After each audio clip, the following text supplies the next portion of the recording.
మీకు కొత్త క్రైమ్ గురించి చెప్పడం కోసం అని పెట్టాము.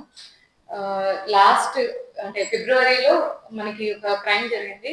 ఏంటంటే ఇందులో కంప్లైనెంట్ ఆయన ఏం చేశారంటే ఫేస్బుక్ లో పరిచయం అయిన ఒక అమ్మాయి పిలిస్తే ఆయన అల్మండ సంతకి రమ్మంటే ఆయన వచ్చారు అనమాట.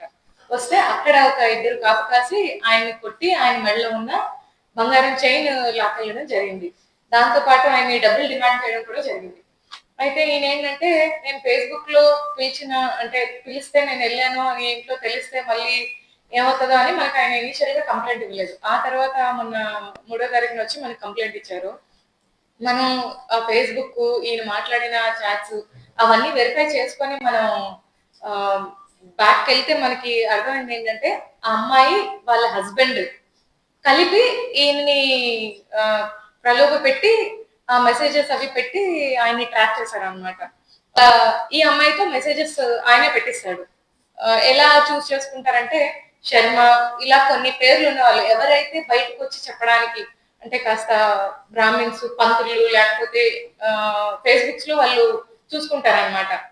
సోషల్ మీడియాలో ఇన్స్టాగ్రామ్ కానీ లేదా ఫేస్బుక్ కానీ చూసుకొని వాళ్ళు అలాంటి వాళ్ళని టార్గెట్ చేసి వాళ్ళకి ఇతన్ని అలాగే చూస్ చేసుకున్నారు అనమాట.